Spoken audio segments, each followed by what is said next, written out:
Why, in spite of all our knowledge and in spite of our collective experiences, do we find ourselves aimlessly wandering, settling for a life of existence rather than a life of substance? While there may be many answers to this question, the fundamental answer is the absence of discipline. Applying all that we know. That's the key word, discipline. Self-discipline. We might add one more word here, consistent. Consistent self-discipline. Better than knowledge is applied knowledge. And once we've applied our knowledge, we must study the results of that process. Apply our knowledge, study the results. Refine our approach.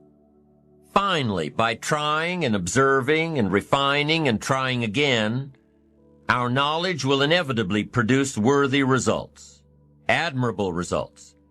And with the joy and results of our efforts, we continue to apply, to learn, to observe, to fuel our ambition with the positive reinforcement of continued progress. Pretty soon, we'll find that we're swept into a spiral of achievement, a vertical rise to success. But for this whole process to work for us, we must first master the art of discipline, self-discipline, consistent self-discipline. It takes consistent self-discipline to master the art of setting goals, to master the art of time management, to master the art of leadership, to master the art of parenting and relationships. If we don't make consistent self-discipline part of our daily lives, the results we seek will be sporadic and elusive. It takes a consistent effort to truly manage our valuable time, or we'll be consistently frustrated. It takes discipline to conquer the nagging voices in our minds, the fear of failure, the fear of success, the fear of poverty, the fear of a broken heart. It takes discipline to keep trying when that nagging voice within us brings up the possibility of failure. It takes discipline to admit our errors and recognize our limitations. The voice of the human ego speaks to all of us. Sometimes the voice of ego says that we should magnify our value beyond our results. It leads us to exaggerate, to not be totally honest. It takes discipline to be totally honest, both with ourselves and with others. Be certain of one thing: every exaggeration of the truth, once detected by others, destroys our credibility and makes all that we say and do suspect. It takes discipline to change a habit, because habits are formed a little bit each day, every day, every day. Once habits are formed, they act like a giant cable. They act like a nearly unbreakable instinct that only long-term disciplined activity can change. We must unweave every strand of the cable of habits slowly and methodically until the cable that once held us in bondage becomes nothing more than scattered strands of wire. It takes the consistent application of a new discipline, a more desirable one, to overcome one which is less desirable. It takes discipline to plan. It takes discipline to execute our plan. It takes discipline to look with full objectivity at the results of our applied plan. And it takes discipline to change either our plan or our method of executing that plan if the results are poor. It takes discipline to be firm when the world throws opinions at our feet.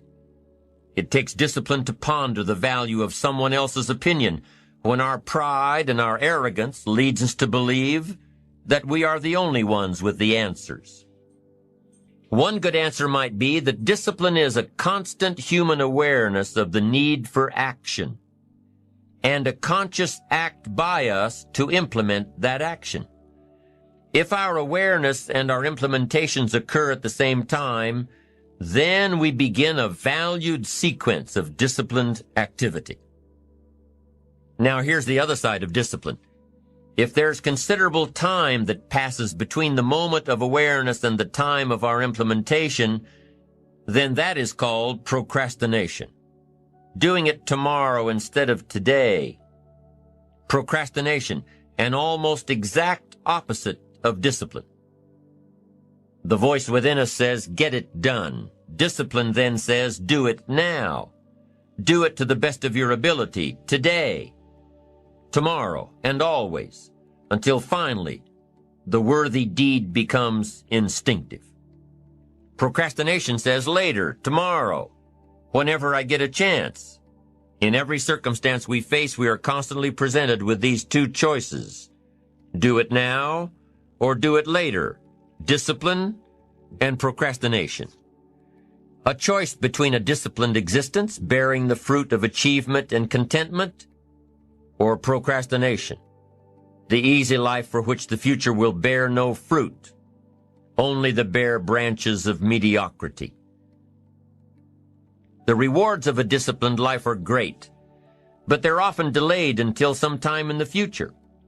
The rewards for the lack of discipline are immediate, but they are minor in comparison to the immeasurable rewards of consistent self-discipline. An immediate reward for lack of discipline is a fun day at the beach. A future reward of discipline is owning the beach. For most, we choose today's pleasure rather than tomorrow's fortune. So how can you get rid of the easy distractions? How can you keep your mind on what you're trying to do? How can you keep an attitude of doing it all and doing it now? How can you make the choice of discipline over procrastination? How can you stay focused on your ambitions? You can keep your focus on your work. You can get it done today instead of tomorrow. You've got to really work on your consistent self-discipline on a daily basis, or you'll find yourself distracted. Distracted by negative thoughts, distracted by negative people, and pretty soon, depending on the type of people you've associated with, distracted by your doubts within yourself. Never underestimate the power of influence and associations, and never underestimate the power of your own consistent self-discipline. Now let's take a closer look at discipline. The first key to discipline is awareness of the need for and the value of discipline, and especially the discipline to make the changes. What will it take? What must I do? And what must I become to get all I want from my life? The second key is the willingness. More than that, the eagerness to maintain your new discipline deliberately, wisely, consistently. And the third key to discipline is the commitment to master the circumstances of your daily life, to see and harness the opportunities to make something of the sun and the rain, the good as well as what comes in the guise of misfortune. Discipline does many things, but most important of all is what it does for you. It makes you feel better about yourself. Even the smallest discipline can have an incredible effect on your attitude. And the good feeling you get, that surging feeling of self-worth that comes from starting a new discipline, is almost as good as the feeling that comes from the accomplishment of the discipline. Second, a new discipline immediately alters your life direction. You don't change destinations immediately. That is yet to come. But you can change direction immediately. And direction is very important. Third, discipline cooperates with nature. Everything strives. It is a common life function. How tall will a tree grow? As tall as it can. Everything strives to become all it can possibly be, and that striving to become is what discipline is all about. Disciplining ourselves to fulfill our natural potential to become all that we can be. And finally, discipline attracts opportunity. Opportunity is always looking for ambition and skill in action. Discipline taps the unlimited power of commitment. The human will in action, driven by inspiration, enticed by desire, tempered by reason, guided by intelligence, can bring you to that high and lofty place called the good life. Discipline, those unique steps of intelligent thought and activity that put a lid on temper and a faucet on courtesy, that develop positive and control negative, that encourage success and deter failure, that design lifestyle and control frustration, that enhance health and curb sickness, that promote happiness and manage sadness. Discipline, the start and the continuing process that brings all good things. And remember, Anyone can start the process. It's not if I could, I would. It's if I would, I could. If I will, I can. So start the new process. You can begin a new habit no matter how small it is. Small isn't important. Whether or not you start and whether or not you continue are all that is important. And don't be deluded by an affirmation. Only affirm what you are truly prepared to do. Many of us delude ourselves with our words into believing that we're making changes and making progress, when in fact our daily activity is taking us in the exact opposite direction of our affirmations. Also, one more thought on discipline. Here's the greatest value of discipline. Self-worth. Self-esteem. People are teaching self-esteem these days, but they don't connect it to disciplines. The least lack of discipline, and it starts to erode our psyche. One of the greatest temptations is to just ease up a little bit, right? The slightest lack of doing your best starts to erode the psyche. Instead of doing your best, doing just a little less than your best. Sure enough, you say, well, it's just going to affect my sales. No, it's going to affect your consciousness. It's going to affect your philosophy. Now you've begun in the slightest way to affect your own philosophy. Here's the problem with the least neglect. Neglect starts as an infection. And if you don't take care of it, it becomes a disease. And one neglect leads to another. And the worst of all, when neglect starts, it diminishes our self-worth, our self-confidence, our self-value. You say, well, how can I get back my self-respect? I'm telling you, you don't have to go to 29 classes.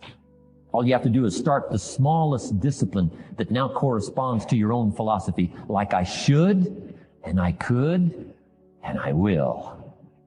No longer will I let neglect stack up on me so that I will have the sorry scenario 6 years from now, giving some excuse instead of celebrating my progress. That's the key to discipline. Okay? Let's get kids involved in the least of disciplines. One more, and then one more, and then another one, and then another one, and then some more. And the first thing you know, you're starting to weave the tapestry of a disciplined life into which you can pour more wisdom and more attitude and more strong feeling, more faith and more courage. Now you've got something, a vessel in which to put it. And now the equities start to flow. And the early return, I'm telling you, if you'll start this process, the early return will have you so excited. You'll commit yourself to this strategy for the rest of your life. You'll never go back to the old ways. Join a new crowd. Join a new group. The disciplines to do it. Take action. Prove to yourself that waiting is over, hoping is past, and that faith and action have now taken charge. It's a new day, a new beginning for your new life. With discipline, you can't believe the list of positive moves you can make in the first day of your new beginning.